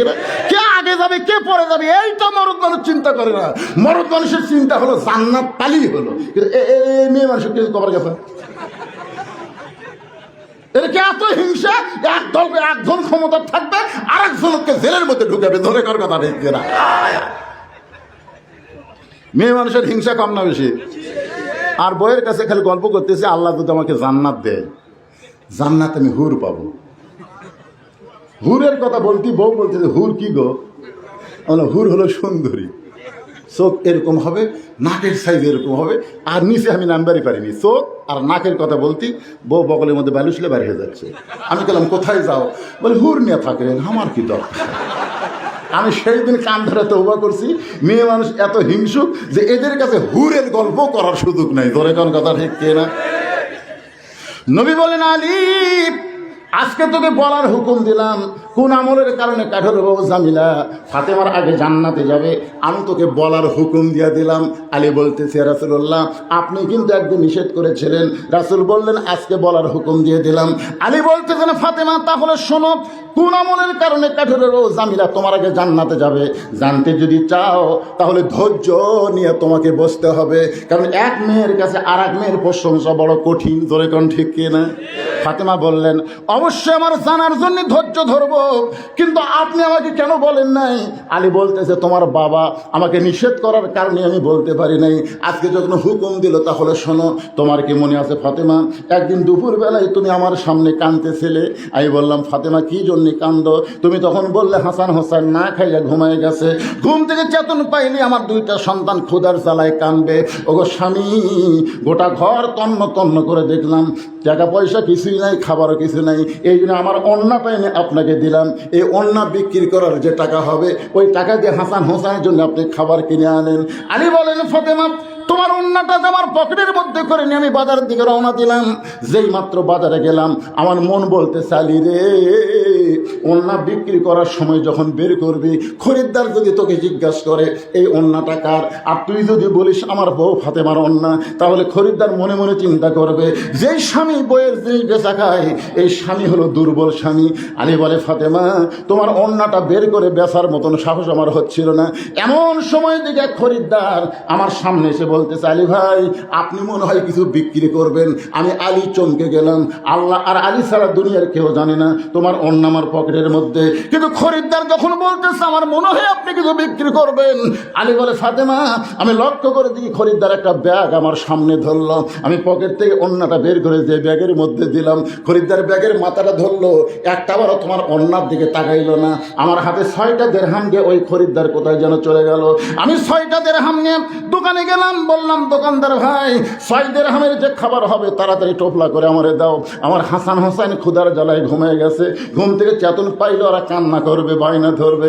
দোকানদার তড়ি ঘড়ি করে 6টা দিরহামের যে খাবার হয়, ওই খাবার টোপলা করে যখন আলীর দিকে জিবার যাবে, এমন সময় এক ফকির আলীর সামনে এসে বলতে, আলী ভাই আজকে 3 দিন হলে আমার বাড়িতে কোনো খাবার নাই, যদি পারো আল্লাহর রাস্তা আমাকে একটু সহযোগিতা করো। আলীর মনের মধ্যে বড় রাগ হয়ে গেল যে 6টা দিরহাম দিয়া আমার সন্তানের জন্য খাবারের টোপলা হয়ে গেছে, আর এমন সময় ফকির যখন কিছু চাই আমি কি করব? এমন সময় আল্লাহর কোরআন বলতেছে, আম্মা সাইলা ফালা তানহার, আলী রে সাইলকারীর সঙ্গে খারাপ ব্যবহার করিস না। আলী বলে, ফাতেমা আমি মনে মনে সিদ্ধান্ত নিলাম 6টা দিরহামের মধ্যে 1টা দিরহাম আমি ফকিরকে দিব, আর 5 দিরহামের খাবার নিয়ে আসবো। এই মনে করে 1টা দিরহাম যখন ফকিরকে দিবার চাই, এমন সময় আল্লাহর কোরআন আমার সামনে এসে বলতেছে, ওয়ামা তুনফিকু মিন শাইইন ফি সাবিলিল্লাহি ইউফা ইলাইকুম ওয়া আনতুম লা তুজলামুন। আলী রে, তুই যদি ফকিরকে 1টা দিরহাম দেস, আল্লাহ তোকে 10টা দিরহাম দেবে। তুই যদি ফকিরকে 2টা দিরহাম দেস, আল্লাহ তোকে 20টা দিরহাম দেবে। রে আলী, তুই যদি ফকিরকে 6টা দিরহাম দান করিস, আল্লাহ দুনিয়াতেই তোকে 60টা দিরহাম দান করে দিবে। আল্লাহর কোরআনকে বিশ্বাস করে হযরত আলী ফকিরকে যেই মাত্র 6টা দিরহাম দিছে, ফকির হাসতে হাসতে যখন চলে যায়, এমন সময় দোকানদার বলতেছে, আলী ভাই তাহলে খাবার টোপলার খবর কি? 6টা দিরহামের খাবার টোপলা করলাম, এই টোপলার টাকা আপনি দিয়ে দিলেন ফকিরকে, এখন আপনার টোপলার খবর কি? আলী বলতেছে, দোকানদার 1 টোপলা দিয়ে আমার হবে না, তুই 2 বস্তা খাবার প্যাকেট কর। আমি দোকানদারকে 2 বস্তা খাবার প্যাকেট করে আমি বাজারের মধ্যে ঘুরতে থাকলাম। এমন সময় দেখি রাস্তা দিয়ে একটা ব্যক্তি উট নিয়ে আসতেছে। আমার সালাম দিয়ে বলে, আলী ভাই উটটা কি আপনি কিনবেন নাকি? আমি বললাম, ভাই রে, উট কেনার কোনো পয়সা আমার পকেটে নাই। উটওয়ালা বলতেছে 100 দিরহাম বাকিতে উটটা কিনবেন, বিক্রি করে আপনি আমাকে টাকা দেবেন। আলী বলেন, ফাতেমা জীবনের এত বড় সুযোগ আমি হাতছাড়া করলাম না। আমি 100 দিরহাম দিয়ে বাকি উটটা কিনে যেই মাত্র উটের বাজারে গেলাম, এমন সময় চারিদিকে খরিদ্দার এসে আমাকে ঘিরে ধরে বলল, আলী ভাই এই উটের ব্যবসা আবার কবে থেকে শুরু করলেন? আলী যখন উট নিয়ে বাজারে গেছে, ওই সময় আলী ছিলেন আল্লাহর নবীর শিক্ষামন্ত্রী। ধরে কোন সুবহানাল্লাহ। নবী যখন মদিনার রাষ্ট্রপতি ছিলেন, আমি 4টা সাহাবীর কথা বলতেছি, তাদের দফতরের কথা বলতেছি। আল্লাহ নবী যখন মদিনার রাষ্ট্রপতি ছিলেন, ওই সময় ধর্মমন্ত্রী ছিল আবু বকর। ধর্মমন্ত্রীর নাম কি? আপনার কি আমার কথা বুঝতে পারতেছেন? আইনমন্ত্রী হলেন হযরত ওমর, অর্থমন্ত্রী হলেন ওসমান গনি, আর শিক্ষামন্ত্রী হলেন হযরত আলী। ধরে কোন সুবহানাল্লাহ। তো সব লোক এসে বলতেছে, ভাই এই উটের ব্যবসা কবে শুরু করলেন? সবাই যখন একই কথা বলে, এমন সময় খরিদ্দার বলতে, আলী ভাই বাজারে বেশিক্ষণ থাকা জায়েজ নেই, আপনি উটের দাম কত নেবেন? আলী বলতেছে, যে অবস্থা দাম আর চাচ্ছি না, তুমি একটা কও। তখন খরিদ্দার বলতেছে, হিসাব ছাড়া কি বলা যায়? 160 দিরহাম দিলাম। 160 দিরহামে উটটা বিক্রি করে উটওয়ালাকে 100 দিরহাম ফেরত দেয়, বাকি 60টা দিরহাম নেছে। এই মাত্র দোকানে গেছে। দোকানদার খবর কি? বলে, আপনার কথা মতো 2 বস্তা প্যাকেট করেছি, দাম কত? বলে 60টা দিরহাম দিলেই চলবে। আলী 60টা দিরহাম দোকানদারকে দিয়ে 2 বস্তা কান্দে নিয়ে মনের খুশিতে ফাতেমার দরজায়, এতক্ষণ ফাতেমা দরজায় দাঁড়িয়েছিল, কিন্তু যেই মাত্র দেখছে স্বামীর কান্দে 2 বস্তা, ধরে কোন কয় বস্তা, আস্তে করে দরজাত খিল দিছে। এতক্ষণ দরজাত কিন্তু দাঁড়িয়েই ছিল, কিন্তু স্বামীর কান্দে 2 বস্তা দেখে দরজাত খিল। ফাতেমা জানলার কাছে এসে বসে, তাহলে 2 বস্তা কান্দে নিয়ে দরজাত এসে বলা, আসসালামু আলাইকুম ইয়া আহলাল বাইত। ফাতেমা বলতেছে, ওয়ালাইকুম আসসালাম, দরজা খোলা যাবে না। আলী কয়, ফাতেমা দরজা খুলবা না কেন? বলে, অন্য বিক্রি করার টাকা দিয়ে বড় ধরে 1 টোপলা খাবার হবে, আপনি 2 বস্তা কোথায় পেলেন? আপনি মনে করছেন আমার হাসান হোসেন না খেয়ে আছে আর আপনি 2 বস্তা খাবার আনবেন, আমি খুশি হয়ে দরজা খুলবো? তা না, অন্য বিক্রি করার টাকা দিয়ে বড় ধরে 1 টোপলা খাবার হবে, 2 বস্তা কোথায় পেলেন এটা না বলা পর্যন্ত দরজা খুলবো না। আলী বলতেছেন, ফাতেমা দরজা খোলো তারপরে বলবো। ফাতেমা বলতেছে, আগে বলেন তারপরে খুলবো। আলী বলতেছে, ফাতেমা আগে দরজা খোলো তারপরে বলবো। ফাতেমা বলতেছে, আগে বলেন তারপরে খুলবো। কমপক্ষে 10 বার আলী বলেছেন আগে খোলো তারপরে বলবো, কিন্তু ফাতেমা বলতেছে আগে বলেন তারপরে খুলবো। এমন সময় আল্লাহর কোরআন, সুবহানাল্লাহ বলেন, আল্লাহর কোরআন আলীর সামনে এসে বলতেছে, আলী আর রিজালু কাওয়ামুনা আলান নিসা, পুরুষ থাকবে নারীর উপরে। যতক্ষণ ফাতেমা দরজা না খুলবে খবরদার তুই বলবি না। সুবহানাল্লাহ না? আপনারা বলেন তো, পুরুষ নারীর উপরে না তলে? কিন্তু আমরা বহু বছর কিন্তু মেয়ে মানুষের তলে ছিলাম, ধরে খান, ঠিক কিনা? কিন্তু আগামীতে কিন্তু একটা সুযোগ আছে ভাই, আর আমরা মেয়ে মানুষের তলে থাকবো না। এখন থেকে নেতা হবে মরদ মানুষ। জোরে বলেন ঠিক কিনা? কারা রাজি 2 হাত তুলে আমার আল্লাহকে দেখান। লিল্লাহি তাকবীর। হাত নামান। আল্লাহর কোরআন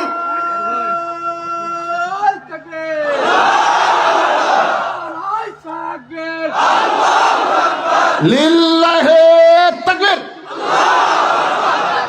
হযরত আলী চিন্তা করতেছেন দরজা না খোলা পর্যন্ত আমি বলবো না। এক সময় মন বলতেছে আর কতক্ষণ। মনের রাগে হযরত আলী 2 বস্তা কান্দত করে আল্লাহর নবীর দরবারে গেছে। কোথায় গেছে? যেই মাত্র হযরত আলী নবীর দরবারে, সঙ্গে সঙ্গে নবী দৌড়ে এসে আলীর কপালে একটা চুমা দিয়ে 2 বস্তা কান্দত থেকে নামিয়ে নিয়েছে। কিন্তু হযরত আলীর মুখের মধ্যে কোনো আনন্দ নেই। আল্লাহ রাসূল বলে, আলী রে, তোর কপালে চুমা দিয়ে তোর 2 বস্তা কান্দত থেকে নামিয়ে নিলাম, তোর মুখত হাসি নাই কেন? আলী বলতেছে, হুজুর আপনি ভালো, কিন্তু আপনার মেয়ে। আল্লাহ রাসূল বলে, আমার মেয়ে কি করছে? বলে, আপনার মেয়েকে কমপক্ষে 10 বার বলছি আগে দরজা খোলো তারপরে বলবো, কিন্তু আপনার মেয়ে একই কথা, দরজা আগে খুলবো না, 2 বস্তা কোথায় পালেন তারপরে খুলবো। এতবার বলার পরে যখন দরজা খোলেনি, রাগ করে আমি এখানে আইছি। আল্লাহ রাসূল বলে, আলী রে, তুই এখানে আসিস নি রে পাগলা, আমার ফাতেমাই তোকে এখানে পাঠায় দিস। আমি চমকে উঠছি, হুজুর ফাতেমা আমারে কেন পাঠাইলো? বলে, পাঠানোর কারণ হলো কোন খরিদ্দার তোর কাছ থেকে অন্যা কিনছিস তুই জানিস? আলী কয়, না হুজুর আমি তো জানি না। রাসূল ভাই, আলী কোন ফকির তোর কাছে ভিক্ষা চাইছে তুই কি বলতে পারিস? আলী কয়, না হুজুর আমি তো জানি না। আলী, তোর কাছে উট কে বিক্রি করলো তুই কি বলতে পারবি? আলী বলতেছে, না হুজুর আমি তো বলতে পারবো না। তোর কাছ থেকে উট কে কিনলো তুই কি জানিস? আলী বলতেছে, আমি জানি না। রাসূল বলে, আল্লাহ পাক আমায় জানাইছে, আর এইটা জানার জন্য আমার মেয়ে দরজা না খুলে তোরে এখানে পাঠাইছে। এখন আলী তুই কি শুনবি কোন খরিদ্দার তোর কাছ থেকে অন্যা কিনছে? আলী বলতে, শুনবো না মানে? 100 বার শুনবো। রাসূল বলে, আলী তুই কি শুনতে চাস কোন ফকির তোমার কাছে ভিক্ষা নিল? বলে, শুনতে চাই। কোন উটলা তোমার কাছে উট বিক্রি করলো আর খরিদ্দার হয়ে কে কিনলো? আলী বলতে, হুজুর আমি সবগুলো শুনতে চাই। রাসূল বলেন, এজলিস, তাহলে বস, আমি এখন বলি তুমি এখন শুনবা। আলী, হযরত আলী শোনার জন্য বসে গেছে। আপনারা কি শুনবেন ভাই? কারা কারা শুনবেন? আল্লাহকে একটু হাত দেখেন তো দেখি। আল্লাহ, এ যারা দাঁড়িয়ে আছেন আপনাকে ভাব কি? হাত তোলেন, সবাই হাত তোলেন। লিল্লাহে তাকবীর। আজকের সাবজেক্ট হলো সূরা আসর।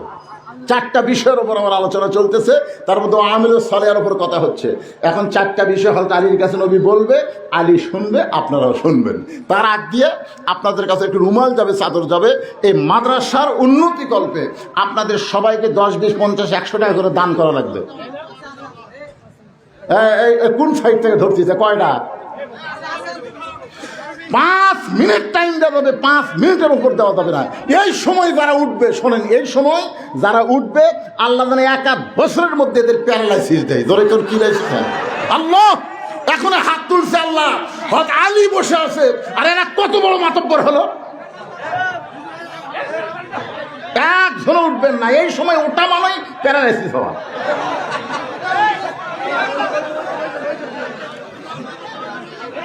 হ্যাঁ, সবাই দেন, সবাই দেন, 10, 20, 50, 100 টাকা যে যা পারবেন আল্লাহর রাস্তায় দান করবেন। হইচই করা চলবে না তো, এটা হাট বাজার, তাই এটা জান্নাতের বাগান। অসংখ্য রহমতের ফেরেশতা আপনাদেরকে দেখার জন্য আল্লাহ পাঠিয়ে দিছে। আল ইনসান আশরাফুল মখলুকাত, মানুষ হচ্ছে সৃষ্টির মধ্যে সবচাইতে ভদ্র। এই জন্য হইচই না করে পকেট থেকে টাকাটা বড় আল্লাহর রাস্তায় বার করেন। এই যে ভাই উঠলো কেন? এই দুটো উঠলো কেন?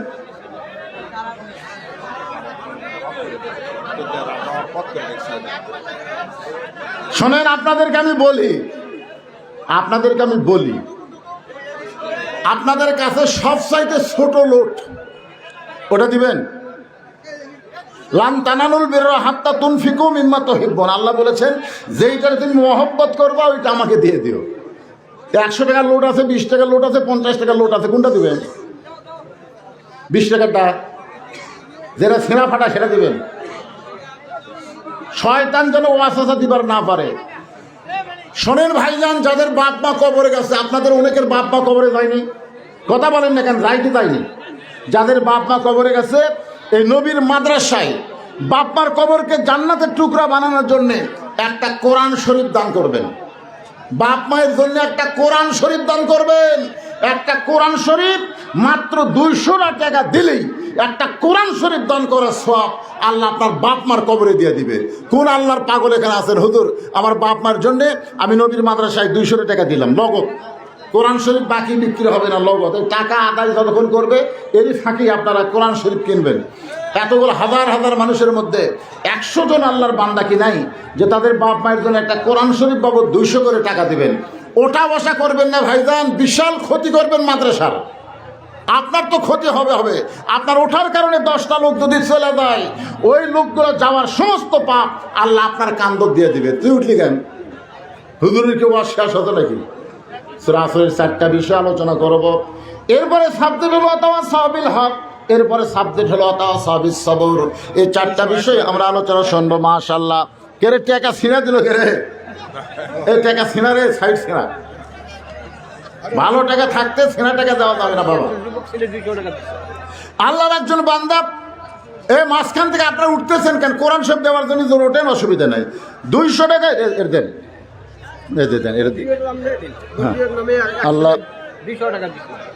আল্লাহর একজন বান্দা কোরআন শরীফ বাবদ 200 টাকা দান করছে, আল্লাহ কবুল করেন।